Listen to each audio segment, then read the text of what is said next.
ದೇವರಿಗೆ ಇನ್ನೊಂದು 3 ಕೇಳಿ ನೋಡಿ, ಕೊಟ್ಟರು ಕೊಡ್ಬೋದು ಅಂತ ಅವನೇನು ಉತ್ತರ ಹೇಳ್ತಾನೆ ಅಂತ.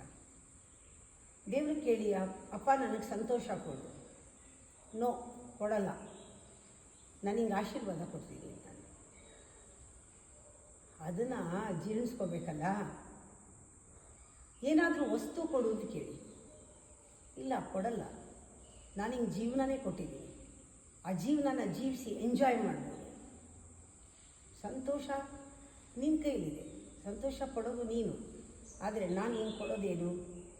ಆಶೀರ್ವಾದ. ನಾನು ಹಿಂಗೆ ಕೊಡೋದೇನು? ಜೀವನ. ಈ ಥರ ಜೀವನ, ಆಶೀರ್ವಾದ, ಇಂಥ ಪದಗಳಿಗೆ ನಾವು ಸೂಕ್ಷ್ಮವಾಗಿ ಅರ್ಥ ಜೀವನದಲ್ಲಿ ತಿಳ್ಕೊಳ್ಳದೇ ಇದ್ದರೆ ಜೀವನ ಅರ್ಥ ಆಗಿಲ್ಲ ಅಂತ.